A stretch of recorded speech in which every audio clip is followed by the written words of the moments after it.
Puasa pertama tanpa Marissa Haque, Ikang Fauzi.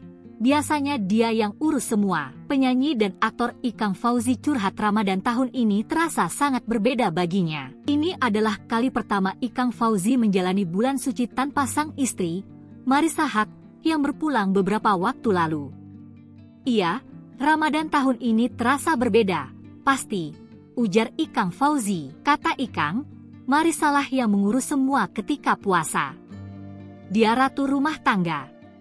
Dari bangunin sahur, menu sahur, apa yang saya makan, dia masakin, imbuh Ikang Fauzi. Ikang Fauzi juga mengungkapkan betapa besarnya peran Marissa Haque dalam kehidupannya. Setelah 38 tahun hidup bersama, kepergian Marissa Haque meninggalkan kekosongan yang mendalam bagi Ikang Fauzi dan kedua anak mereka, yakni Bella dan Chiki Fauzi. Every second itu berarti, karena 38 tahun hidup bersama itu lama, tapi buat saya itu masih kurang, kata Ikang Fauzi.